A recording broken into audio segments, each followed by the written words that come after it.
Have you ever looked at your bank statement and thought, I earn a decent salary, I'm not reckless with money, so why does it still feel tight? Not broke, not struggling, just tighter than it should be. For a lot of people in the US and Europe, the answer isn't one big mistake, it's something quieter, something small enough to ignore. Subscriptions. Let's walk through a familiar situation. You're a young professional, maybe early 30s.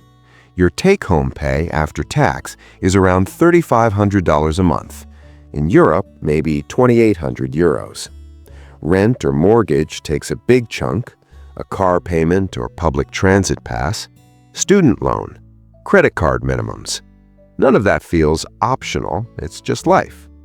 Then there's everything else. Netflix, Spotify, Amazon Prime, cloud storage, fitness app, meditation app, a software tool you used once, a news subscription you forgot to cancel, maybe a meal kit you paused but never really paused. Each one feels harmless, $10 here, $15 there, so you don't think about them. But let's do very simple math, no finance jargon. Say you have 5 subscriptions at $12, 3 at $20, and 1 at $30. That's roughly $150 a month. Most people won't flinch at that number because $150 doesn't feel dangerous. But $150 a month is $1,800 a year. Over 10 years, that's $18,000. That's not counting price increases or the new subscriptions added along the way. And the key thing is this: you didn't consciously choose to spend $18,000. It happened quietly. This is the hidden mistake. Not that subscriptions exist, but that they live outside our awareness. Psychologically, subscriptions don't feel like spending. They feel like background noise.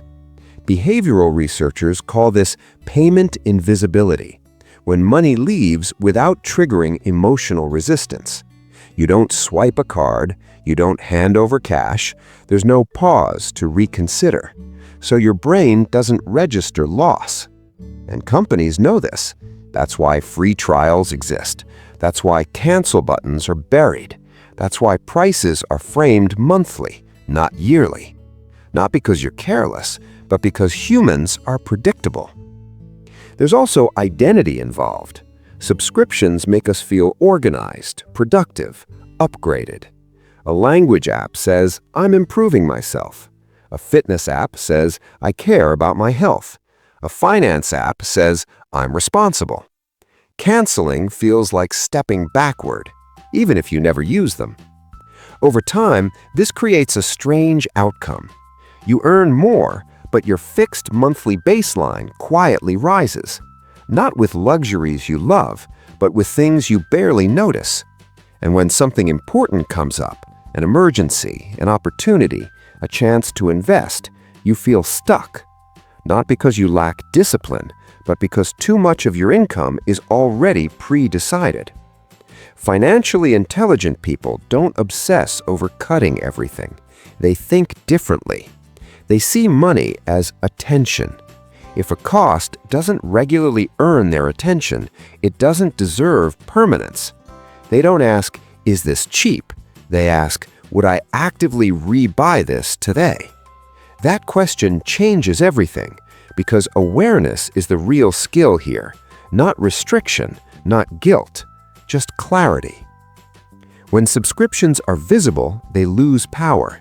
When they're invisible, they quietly shape your future. This isn't about becoming extreme. It's about understanding where your money is actually going instead of where you think it's going.